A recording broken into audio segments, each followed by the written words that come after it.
नमस्कार दोस्तों, good morning. नाम जय श्री राधे कृष्णा खम्मा गनी Agrawal coaching centre Gangapur city के ऑनलाइन प्लेटफॉर्म पर आप सभी का हार्दिक स्वागत अभिनंदन है। और अपना जो सब्जेक्ट चल रहा है इंडियन पॉलिटी और इंडियन पॉलिटी से हम चर्चा करने वाले हैं। आज का सेशन होगा वो प्रेसिडेंट होगा, प्रेसिडेंट के बारे में चर्चा करेंगे।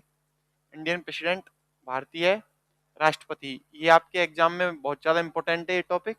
आप इसको मजे से पढ़िए और क्लास को अधिक से अधिक शेयर करें। तो आइए स्टार्ट करते हैं। राष्ट्रपति,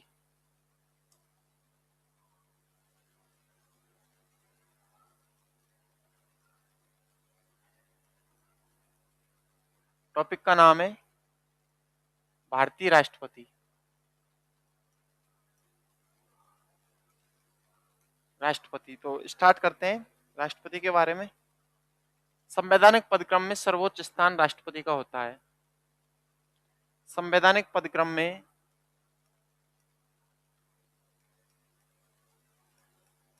संवैधानिक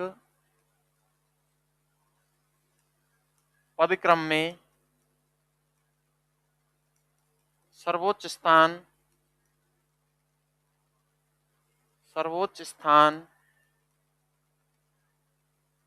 राष्ट्रपति का है। किसका है? राष्ट्रपति का है। संवैधानिक पदक्रम में सर्वोच्च स्थान किसका होता है? संवैधानिक पदक्रम में सर्वोच्च स्थान राष्ट्रपति का होता है। अगला क्वेश्चन, राष्ट्रपति देश की एकता व अखंडता का प्रतीक है। राष्ट्रपति देश की एकता व अखंडता का प्रतीक है। अखंडता का प्रतीक। तीनों सेनाओं का सर्वोच्च सेनापति। तीनों सेनाओं का सर्वोच्च सेनापति।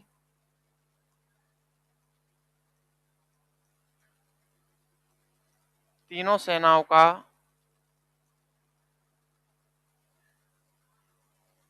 सर्वोच्च सेनापति। सर्वोच्च सेनापति।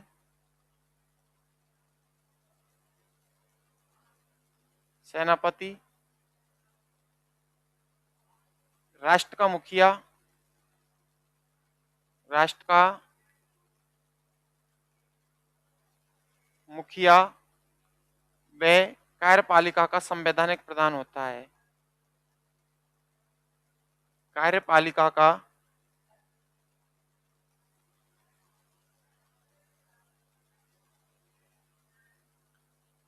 संवैधानिक प्रधान होता है। संवैधानिक प्रधान होता है। संवैधानिक प्रधान होता है। राष्ट्रपति जो होता है वो देश की एकता व अखंडता का प्रतीक माना गया है। तीनों सेनाओं का सर्वोच्च कमांडर सेनापति होता है। राष्ट्र का मुखिया व कार्यपालिका का संवैधानिक प्रधान होता है। राष्ट्र का मुखिया व देश का मुखिया कौन होता है? राष्ट्रपति। भारतीय राष्ट्रपति की तुलना ब्रिटेन के राजा से की जाती है। भारतीय राष्ट्रपति की तुलना भारतीय राष्ट्रपति की तुलना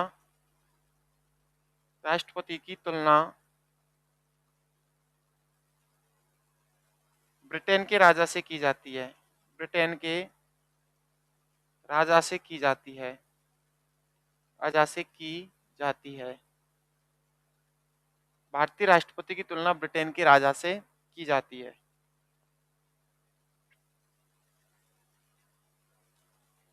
ब्रिटेन के राजा से की जाती है। भारतीय राष्ट्रपति की तुलना किससे की जाती है? भारतीय राष्ट्रपति की तुलना ब्रिटेन के राजा से की जाती है। अगला क्वेश्चन, राष्ट्रपति संसद के किसी भी सदन का सदस्य नहीं होता। राष्ट्रपति संसद के किसी भी सदन का सदस्य नहीं होता। राष्ट्रपति संसद के किसी भी सदन का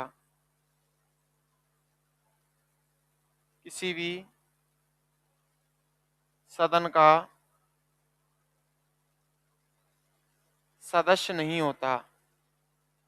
नहीं होता, अपितु संसद का एक अंग या भाग होता है। अपितु संसद का एक भाग या अंग होता है। संसद का एक अंग या भाग होता है। अंग या भाग होता है। भाग होता है। राष्ट्रपति संसद के किसी भी सदन यानी लोकसभा राज्यसभा का सदस्य नहीं होता, अपितु संसद का एक क्या होता है, अंग या भाग होता है। Raj Bhagoria good morning sir. Raj ji good morning. Raj Bhagoria I am late, नहीं ऐसा कुछ नहीं है राज भगौरिया, सॉरी सर, आप टाइम से ही आए हो, कुछ नहीं है, अभी चालू ही किया है, ठीक है। राष्ट्रपति चल रहा है, क्या चल रहा है, राष्ट्रपति, इंडियन प्रेसिडेंट, भारतीय राष्ट्रपति। संवैधानिक पदक्रम में भारतीय राष्ट्रपति का संवैधानिक पदक्रम में सर्वोच्च स्थान राष्ट्रपति का है और देश की एकता व अखंडता का प्रतीक राष्ट्रपति होता है। राष्ट्रपति देश की एकता व अखंडता का प्रतीक है। तीनों सेनाओं का सर्वोच्च सेनापति है। राष्ट्र का मुखिया व कार्यपालिका का संवैधानिक प्रधान होता है और भारतीय राष्ट्रपति की तुलना ब्रिटेन के राजा से की जाती है। राष्ट्रपति संसद के किसी भी सदन लोकसभा राज्यसभा का सदस्य नहीं होता, अपितु संसद का एक अंग या भाग होता है। नेक्स्ट, अब हम आर्टिकलों की बात करेंगे, अनुच्छेदों की बात करेंगे। सबसे पहले अनुच्छेद 52। अनुच्छेद 52 के तहत भारत का एक राष्ट्रपति होगा। अनुच्छेद 52 के तहत भारत का एक राष्ट्रपति होगा। भारत का एक राष्ट्रपति होगा। भारत के एक राष्ट्रपति होगा। अनुच्छेद 53। अनुच्छेद 53, भारत संघ की कार्यपालिका की समस्त शक्तियां राष्ट्रपति के नाम से जारी होंगी। कार्यपालिका की समस्त शक्तियां राष्ट्रपति के नाम से जारी होंगी। भारत संघ की कार्यपालिका की समस्त शक्तियां, कार्यपालिका की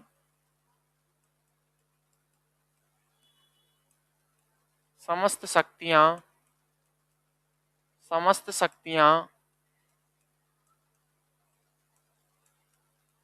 राष्ट्रपति के नाम से जारी होंगी। राष्ट्रपति के नाम से जारी होंगी। ये किसमें, ये अनुच्छेद 53 में। नेक्स्ट, अनुच्छेद 54। अनुच्छेद 54 को स्टार्ट करने से पहले अगला अनुच्छेद 54, राष्ट्रपति के निर्वाचन की प्रेरणा आयरलैंड से। पॉइंट है, राष्ट्रपति के निर्वाचन की प्रेरणा आयरलैंड से। राष्ट्रपति के निर्वाचन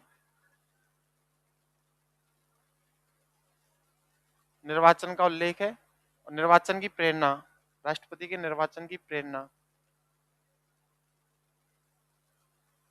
कहां से ली गई है, आयरलैंड से ली गई है। कहां से ली गई है, आयरलैंड से। राष्ट्रपति के निर्वाचन की प्रेरणा, राष्ट्रपति का निर्वाचन की प्रेरणा कहां से ली गई है, आयरलैंड से। तो थोड़ा सा देख लीजिए।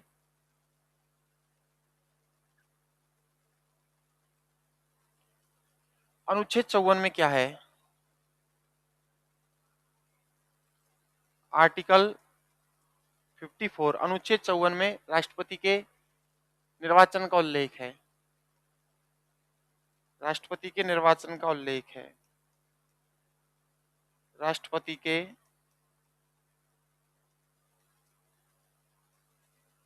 निर्वाचन का उल्लेख है। निर्वाचन का उल्लेख है। भारत के राष्ट्रपति का चुनाव जनता द्वारा प्रत्यक्ष रूप से न होकर भारत के राष्ट्रपति का चुनाव भारत के राष्ट्रपति का चुनाव जनता द्वारा प्रत्यक्ष रूप से न होकर जनता द्वारा प्रत्यक्ष रूप से न होकर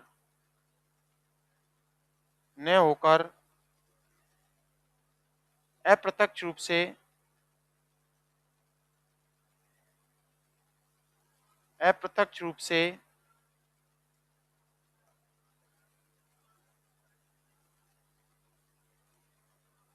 अप्रत्यक्ष रूप से एक निर्वाचक मंडल के द्वारा होता है। एक निर्वाचक मंडल के द्वारा होता है। एक निर्वाचक मंडल के द्वारा होता है। तो देखिए, अनुच्छेद 52 में, अनुच्छेद 52 के तहत भारत का एक राष्ट्रपति होगा। अनुच्छेद 53 में किसका उल्लेख है? भारत संघ की कार्यपालिका की समस्त शक्तियां राष्ट्रपति के नाम से जारी होंगी और राष्ट्रपति के निर्वाचन की प्रेरणा आयरलैंड से ली गई है। अनुच्छेद 54 में राष्ट्रपति के निर्वाचन का उल्लेख है। किसका उल्लेख है? राष्ट्रपति के निर्वाचन का उल्लेख है। और भारत के राष्ट्रपति का जो चुनाव होता है वो जनता के द्वारा प्रत्यक्ष रूप से न होकर अप्रत्यक्ष रूप से एक निर्वाचक मंडल के द्वारा होता है। किसके द्वारा होता है? अप्रत्यक्ष रूप से एक निर्वाचक मंडल के द्वारा होता है। तो राष्ट्रपति के निर्वाचन में भाग लेने वाले सदस्य, अगला पॉइंट है राष्ट्रपति के निर्वाचन में भाग लेने वाले सदस्य।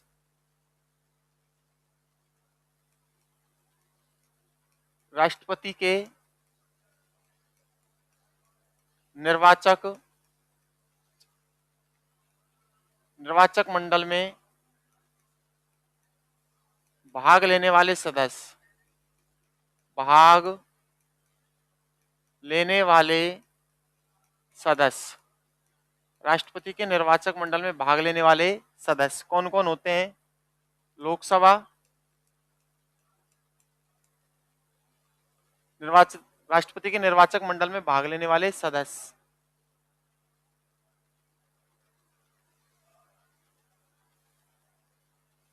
भाग लेने वाले सदस्य कौन कौन होते हैं? लोकसभा,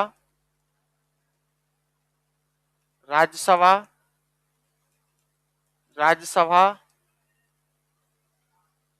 विधानसभा,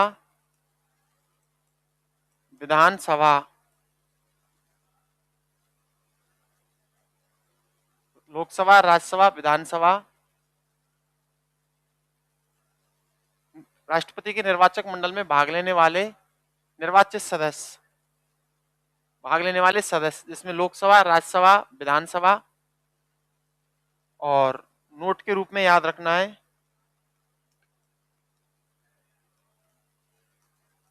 70वें संविधान संशोधन अधिनियम 1992, अधिनियम 1992 के तहत, दिल्ली व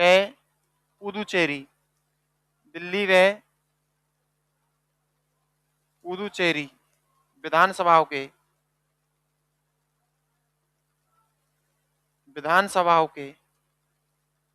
निर्वाचित सदस्य, विधानसभाओं के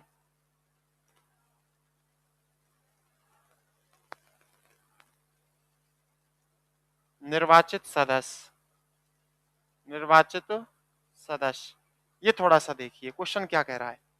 राष्ट्रपति के निर्वाचक मंडल में भाग लेने वाले जो सदस्य हैं वो कौन कौन है, कहां से होते हैं? लोकसभा के सभी निर्वाचित सदस्य होते हैं, राज्यसभा के निर्वाचित सदस्य होते हैं और विधानसभा के निर्वाचित सदस्य होते हैं। नोट के रूप में 70वां संविधान संशोधन अधिनियम 1992 के तहत दिल्ली व पुदुचेरी विधानसभाओं के निर्वाचित सदस्य, राष्ट्रपति के निर्वाचक मंडल में सिर्फ निर्वाचित सदस्य भाग लेते हैं, मनोनीत सदस्य भाग नहीं लेते। और नहीं भाग लेने वाले सदस्य, नहीं भाग लेने वाले सदस्य देखिए, नहीं भाग लेने वाले सदस्य, नहीं भाग लेने वाले सदस्य कौन कौन भाग नहीं लेता है इसमें? तो लोकसभा,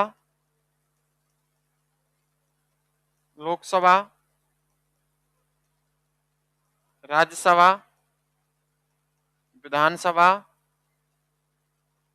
विधानसभा व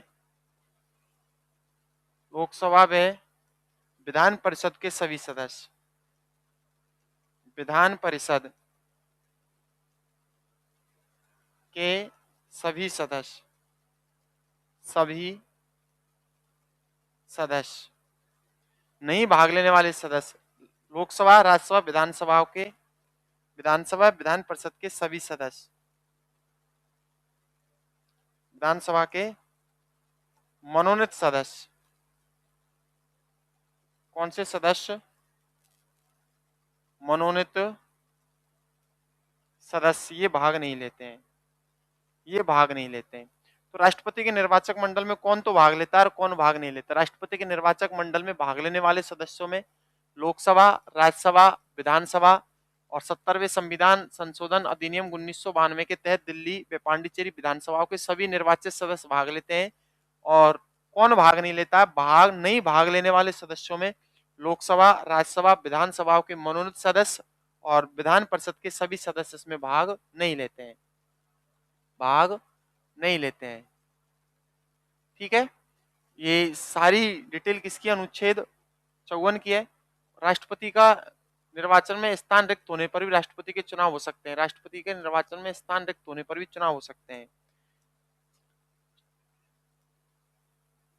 निर्वाचन में स्थान रिक्त होने पर भी राष्ट्रपति के निर्वाचन में राष्ट्रपति के निर्वाचन में स्थान रिक्त होने पर स्थान रिक्त होने पर स्थान रिक्त होने पर भी चुनाव हो सकते हैं, चुनाव हो सकते हैं, चुनाव हो सकते हैं। राष्ट्रपति के निर्वाचन में स्थान रिक्त होने पर भी राष्ट्रपति का क्या हो सकता है? चुनाव हो सकता है। इसके बाद में अनुच्छेद 55, अनुच्छेद 55 क्या कहता है? थोड़ा सा देख लीजिए। अनुच्छेद 55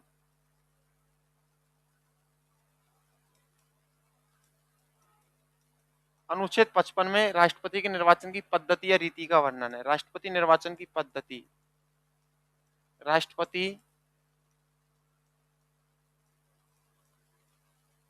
निर्वाचन की रीति या पद्धति का वर्णन है, पद्धति का वर्णन है। राष्ट्रपति के निर्वाचन की रीति या पद्धति का वर्णन है। मतमूल्य का आधार वर्ष 1971 है। मतमूल्य का आधार वर्ष, मतमूल्य का आधार वर्ष 1971 है। और राष्ट्रपति का जो चुनाव होता है वो एकल संक्रमणीय अनुपातिक मत पद्धति के द्वारा होता है। राष्ट्रपति का चुनाव एकल संक्रमणीय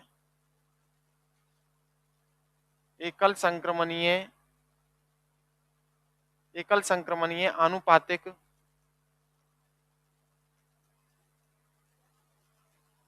मत पद्धति से एक निश्चित अनुपात में मत प्राप्त करना, एक निश्चित अनुपात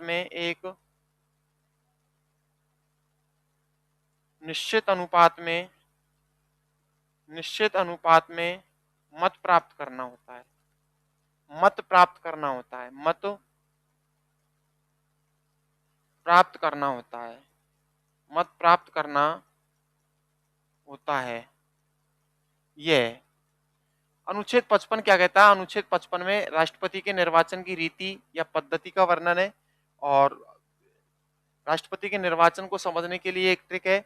वो ट्रिक क्या है? वो थोड़ा सा सूत्र है इसका। मतमूल्य का जो आधार वर्ष माना गया है वो 1971 को माना गया है। दीपक मीना आरजे 34 86वां संविधान संशोधन के बारे में बताइए प्लीज। 86वां संविधान संशोधन क्या है? 86वां संविधान संशोधन क्या है? 86वां संविधान संशोधन कुछ नहीं था। 86वें संविधान संशोधन अधिनियम 2002 के तहत 6 से 14 वर्ष के बालकों को निःशुल्क अनिवार्य शिक्षा का प्रावधान किया गया था, जिसे 1 अप्रैल 2010 को संपूर्ण भारत में लागू किया गया। ठीक है भैया। दीपक मीना जी, दीपक जी, 86वां संविधान संशोधन अधिनियम 2002 में हुआ और इस अधिनियम के तहत 6 से 14 वर्ष के बालकों को निःशुल्क अनिवार्य शिक्षा दिए जाने का प्रावधान किया गया, जिसे संपूर्ण भारत में 1 अप्रैल 2010 से लागू किया गया था।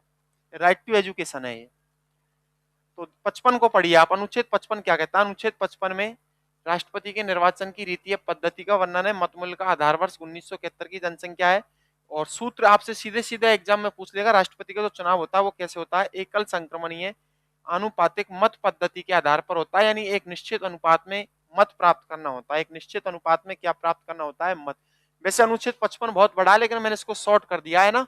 आपके उसमें इतना ही पूछा जाएगा कि राष्ट्रपति के निर्वाचन की रीति पद्धति को उल्लेख किस अनुच्छेद में? 55 में। राष्ट्रपति मतमूल्य का आधार वर्ष किसको माना गया? 1971 की जनगणना को। और राष्ट्रपति का चुनाव कैसे होता है? एकल संक्रमणीय आनुपातिक मत पद्धति से होता है, यानी एक निश्चित अनुपात में मत प्राप्त करना होता है, लगभग 50%। लगभग कितना परसेंट? 50% मत प्राप्त करना होता है। ठीक है, धन्यवाद सर। दीपक मीना RJ 34। ठीक है दीपक जी, आप संतुष्ट हो? मुझे खुशी हुई। अगला क्वेश्चन, अनुच्छेद 56। अनुच्छेद 56 क्या कहता है? अनुच्छेद 56 क्या कहता है? थोड़ा सा देखिए आप, अनुच्छेद 56 को पढ़िए। अनुच्छेद 56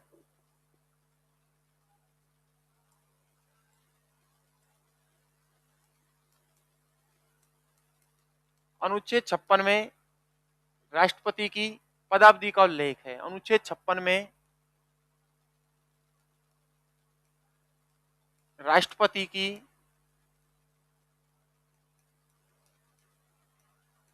पदावधि का उल्लेख है। पदावधि का उल्लेख है। राष्ट्रपति का पद 3 स्थितियों में समय से पहले खाली हो सकता है। राष्ट्रपति का पद समय से पूर्व, राष्ट्रपति का पद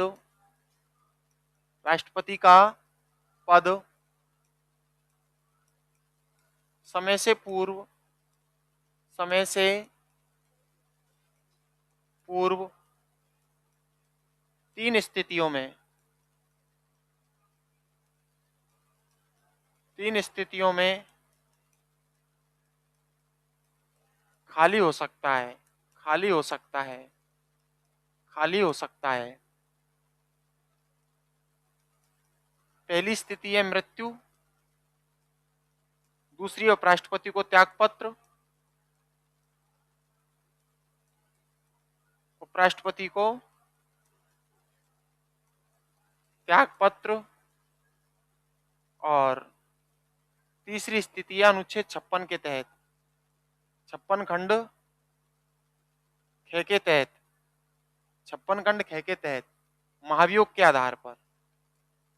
किसके आधार पर? महाभियोग के आधार पर। महाभियोग के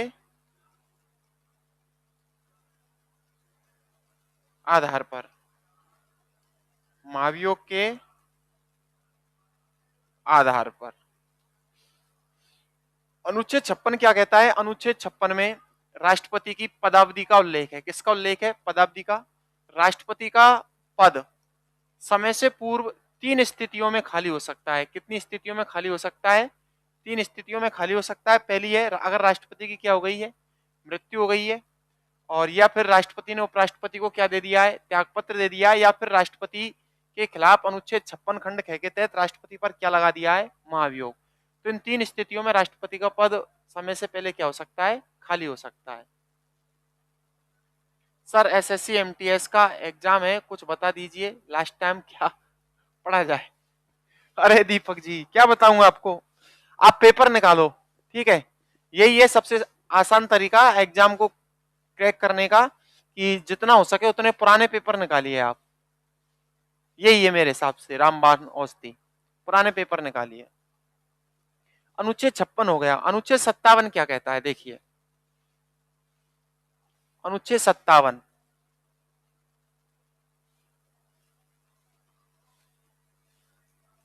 अनुच्छेद 57 में पुनः निर्वाचन के लिए पात्रता है। पुनः निर्वाचन,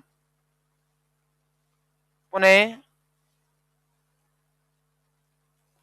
निर्वाचन के लिए, पुनः निर्वाचन के लिए पात्रता है। पुनः निर्वाचन के लिए पात्रता है, यानी भारत का राष्ट्रपति संविधान के अनुसार कितनी बार बन सकता है। संविधान इस मामले में मौन है, लेकिन परंपरा के अनुसार भारत का कोई भी व्यक्ति 2 बार ही राष्ट्रपति बन सकता है। पुनः निर्वाचन के लिए पात्रता, यानी फिर से राष्ट्रपति बनने की पात्रता है। पुनः निर्वाचन के लिए पात्रता, पुनः निर्वाचन के लिए अनुच्छेद 57 में पुनः निर्वाचन के लिए पात्रता, यानी भारत का कोई भी व्यक्ति संविधान के अनुसार कितनी ही बार राष्ट्रपति बन सकता है। संविधान इस मामले में मौन है, चुप है, जबकि परंपरा के अनुसार भारत का कोई भी व्यक्ति सिर्फ 2 ही बार राष्ट्रपति बन सकता है। इसके बाद में अनुच्छेद 58, अनुच्छेद 58 क्या कहता है,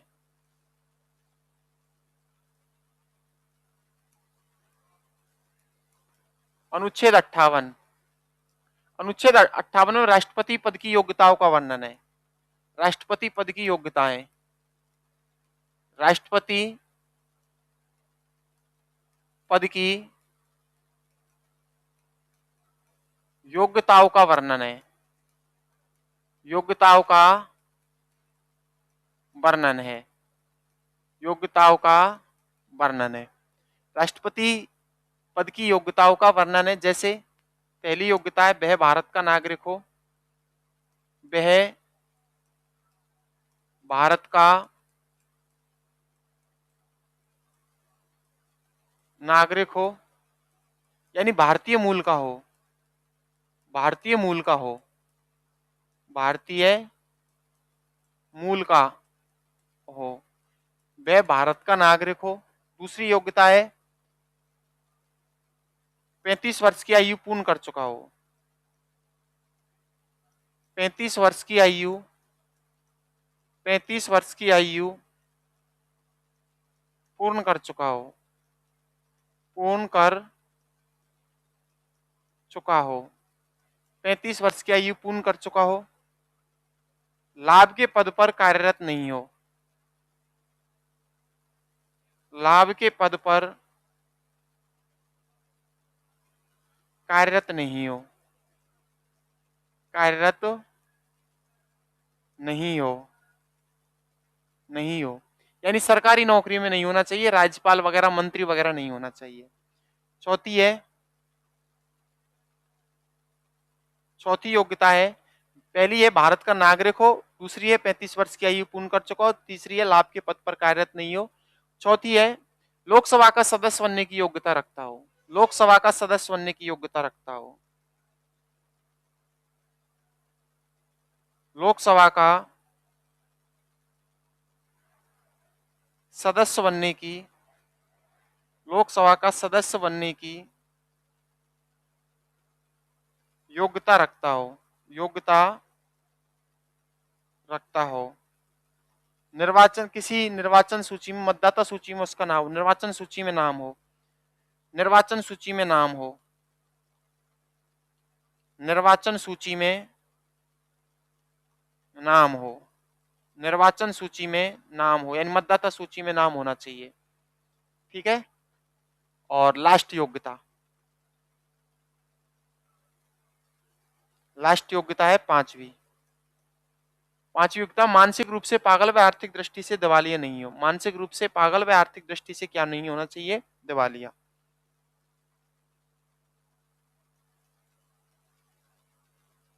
मानसिक रूप से पागल, मानसिक रूप से पागल व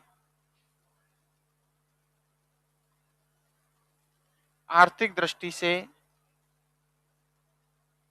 दिवालिया नहीं हो, आर्थिक दृष्टि से दिवालिया नहीं हो, यानी उसके पास कुछ खुद की अपनी संपत्ति होनी चाहिए।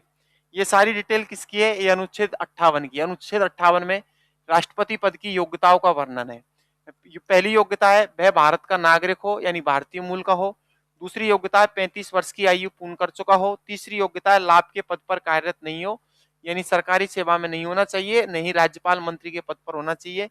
चौथी योग्यता है लोकसभा का सदस्य बनने की योग्यता रखता हो और निर्वाचन सूची में, किसी भी निर्वाचन सूची में उसका क्या हो, नाम हो। पांचवी योग्यता है मानसिक रूप से पागल व आर्थिक दृष्टि से दिवालिया नहीं होना चाहिए, उसके पास खुद की चल अचल संपत्ति होनी चाहिए। उसके पास खुद की कैसी चल अचल संपत्ति होनी चाहिए। इसके बाद में अनुच्छेद 59 क्या कहता है, देखिए अनुच्छेद 59, अनुच्छेद 59, अनुच्छेद 59 में पद के लिए शर्तें हैं।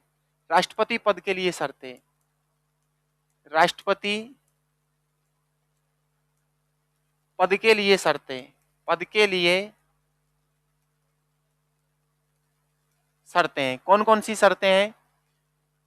राष्ट्रपति पद के लिए 50 प्रस्तावक, 50 प्रस्तावक व 50 अनुमोदक, 50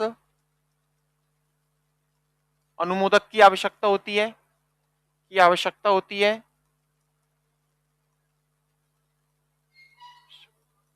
आवश्यकता होती है।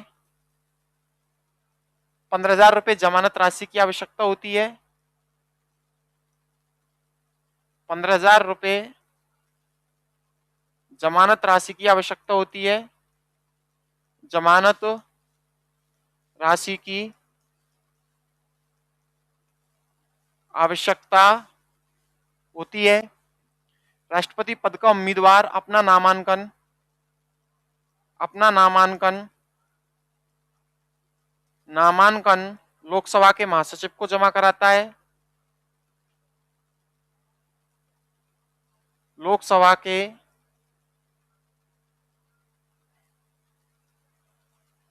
महासचिव को जमा कराता है, महासचिव को जमा कराता है, जमा कराता है। राष्ट्रपति के प्रचार प्रसार की प्रक्रिया, राष्ट्रपति के प्रचार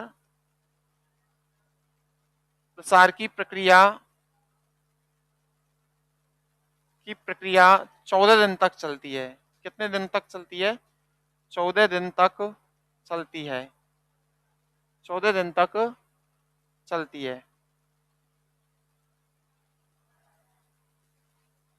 इसके बाद में राष्ट्रपति पद को, राष्ट्रपति को कुल वोटिंग का, राष्ट्रपति को कुल वोटिंग का 1/6 मत या 16.66% मत नहीं मिलता, मत नहीं मिलता, मिलता है, नहीं मिलता है, तो उसकी जमानत, तो उसकी जमानत जब्त हो जाती है, तो उसकी जमानत जब्त हो जाती है, जब्त हो जाती है। और किसके पास चली जाती है? आरबीआई के पास। किसके पास चली जाती है? आरबीआई। अनुच्छेद 59 क्या कहता है? अनुच्छेद 59 में राष्ट्रपति पद के लिए शर्तें, कौन कौन सी शर्तें राष्ट्रपति बनने के लिए? कि वे 50 तो प्रस्तावक चाहिए, 50 अनुमोदक चाहिए, 15,000 रुपए जमानत राशि की आवश्यकता होती है। राष्ट्रपति पद का उम्मीदवार अपना नामांकन लोकसभा के महासचिव को जमा कराता है। और राष्ट्रपति के प्रचार प्रसार की प्रक्रिया कितने दिन चलती है? मात्र 14 दिन तक चलती है। और कुल वोटिंग का अगर 1/6 मत, 1/6 मत या 16.66% मत नहीं मिलता है, तो उसकी जमानत क्या हो जाती है? जब्त हो जाती है, जो किसके पास चली जाती है? आरबीआई के पास। किसके पास चली जाती है? आरबीआई के पास। इसके बाद में अनुच्छेद 60, अनुच्छेद 60 क्या कहता है? देखिए अनुच्छेद 60, अनुच्छेद 60 राष्ट्रपति की शपथ का उल्लेख है। राष्ट्रपति की, राष्ट्रपति की शपथ का उल्लेख है, शपथ का उल्लेख है। राष्ट्रपति अन्य पदों के प्रारूप से भिन्न, राष्ट्रपति अन्य पदों के, अन्य पदों के प्रारूप से भिन्न, प्रारूप से भिन्न संविधान के संरक्षण की शपथ लेता है, संविधान के संरक्षण की शपथ लेता है, संविधान के संरक्षण की शपथ लेता है, जो सर्वोच्च न्यायालय के मुख्य न्यायाधीश के द्वारा दिलाई जाती है, जो सर्वोच्च न्यायालय के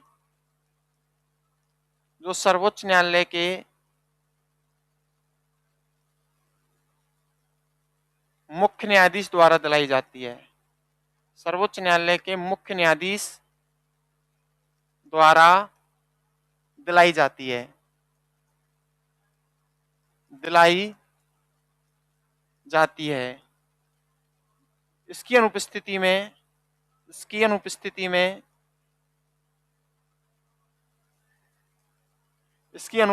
में वरिष्ठ न्यायाधीश के द्वारा दिलाई जाती है,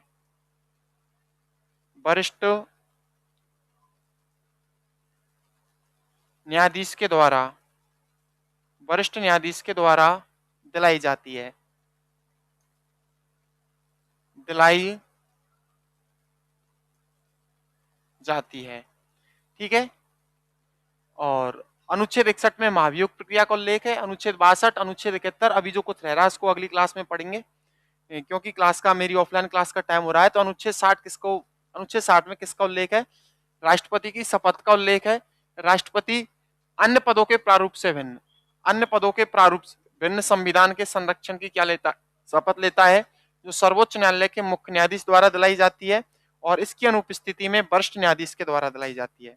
ठीक है। तो आज की क्लास को मैं यहीं विराम देता हूं। आप सभी का आभार, धन्यवाद, साधुवाद।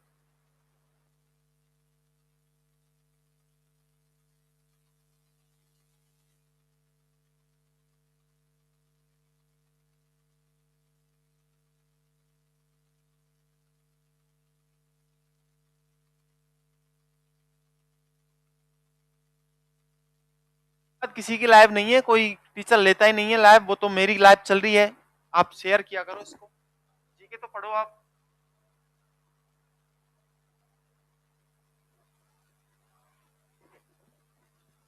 भारत जी